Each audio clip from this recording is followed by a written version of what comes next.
Assalamualaikum warahmatullahi wabarakatuh. Pertemuan kali ini saya akan membahas terkait dengan fuzzy logic.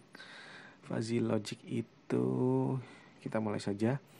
Jadi pertemuan kali ini bertujuan untuk memahami definisi logika fuzzy, terus prosesnya seperti apa, terus ada proses defazifikasi. Terus logika fuzzy dalam hal ini bahwa sistem logik yang mengikuti cara penalaran manusia yang cenderung menggunakan pendekatan dan bukan eksak. Jadi tidak melulu terkait dengan eksak, namun ada pendekatan-pendekatan yang diadopsi dari penalaran manusia. Sebuah pendekatan terhadap ketidakpastian yang mengkombinasikan nilai real 0 dan 1. Jadi tidak selalu pasti, jadi bukan hanya 0 dan 1 nilainya, tapi di antara 0 dan 1 gitu. Tidak hanya true dan false saja. Lalu ada pengertian crisp logic. Jadi ini tuh menekankan pada suatu nilai yang pasti, yaitu true or false, dan tidak di antara true dan false atau 0 dan 1. Itu adalah crisp logic, beda dengan fuzzy logic. Terus ini contohnya, jadi jika temperatur suatu suhu, misalnya ruangan itu lebih besar daripada 80 derajat Fahrenheit, maka itu panas gitu. Selain dari itu, maka suhunya tidak panas. Jadi nilainya kan antara panas dan tidak panas saja gitu. Sedangkan kita tidak mengetahui panasnya seberapa atau tidak panasnya seberapa. Misalnya kasusnya adalah berarti jika 100 temperaturnya 100 berarti masuk ke hot 80,1 hot.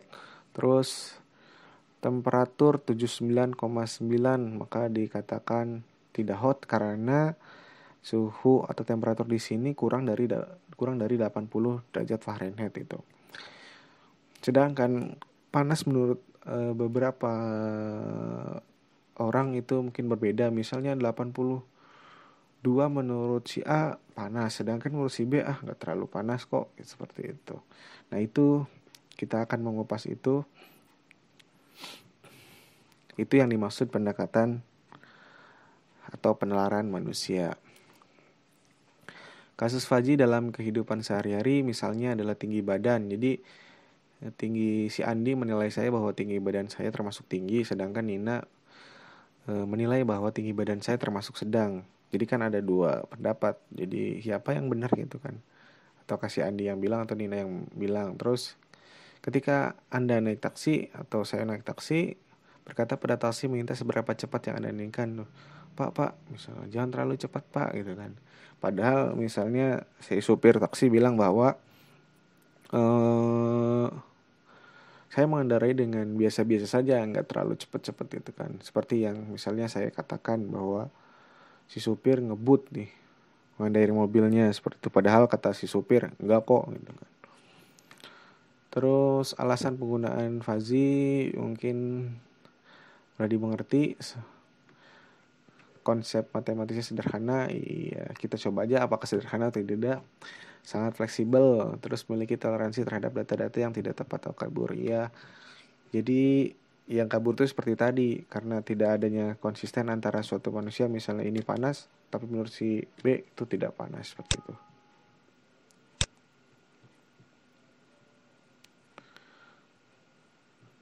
Nah ini seperti yang tadi contohkan bahwa ketika 80 Fahrenheit ke kanan ini panas, sedangkan ke kiri itu adalah tidak panas gitu kan. Namun ketika berbicara pada manusia kan pasti berbeda pendapatnya. Tadi kan ada tingkat keyakinan. Jadi di fuzzy kita akan belajar ke tingkat keyakinan. Misal seberapa yakin panasnya gitu kan. Ini kan 0 ada 0 sampai 1 jadi degree atau nilainya, nilai suatu keyakinan atau ketidakpastiannya gitu kan. Misal kepastiannya 1, kan ini hanya kepastiannya adalah nilainya ada 1 dan hanya 0 saja. Tapi di fuzzy kita tidak seperti itu. Jadi kita bisa menilai tingkat kepastian antara 0 dan 1. Budi tinggi, apa yang dimaksud tinggi dan seberapa tinggi si Budi ini? Budi sangat tinggi. Nah, bedanya si tinggi dengan sangat tinggi itu di mana gitu, tingkat kepastiannya itu berapa? Ya, bahasa alami tidak mudah ditranslasikan, jadi tidak mudah diterjemahkan ke nilai absolut atau 0 dan 1 karena ada agak, terus sangat tinggi, terus cukup tinggi atau cukup pendek seperti itu. Nah, itu bahasa alami. Nah, ini contohnya dari muda saja ya. Dari kategori muda. Si N 20 tahun. Nah, 28 tahun. 28 itu tingkat keyakinan mudanya atau penilaian muda itu adalah 0,8. Terus 35 tahun itu keyakinannya 0,3 karena mungkin udah mendekati ketua gitu kan. Terus Charlie 23 tahun tingkat keyakinan adalah 1, berarti dia ya tingkat keyakinan pasti sekali bahwa si umur 23 itu adalah termasuk kategori muda. Nah, ini contohnya.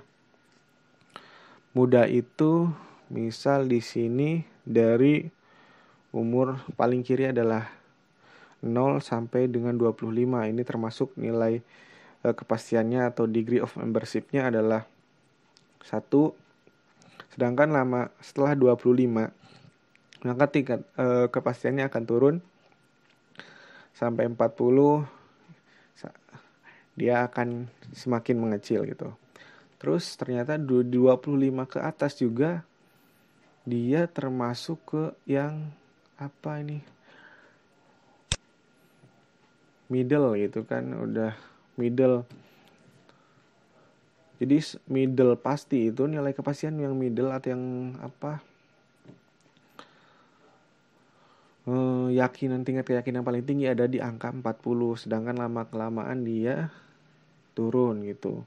Terus tua itu dari 40. Jadi yang bilang bahwa tua itu dari 40 sampai dengan selanjutnya gitu kan. Kalau 55 sampai dengan selanjutnya itu adalah pasti dia tua gitu. Jadi tingkat kepastiannya dari 55 itu udah pasti nilainya itu adalah 1 seperti itu.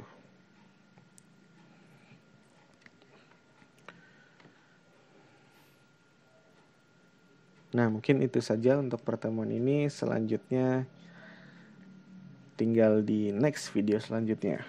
Oke.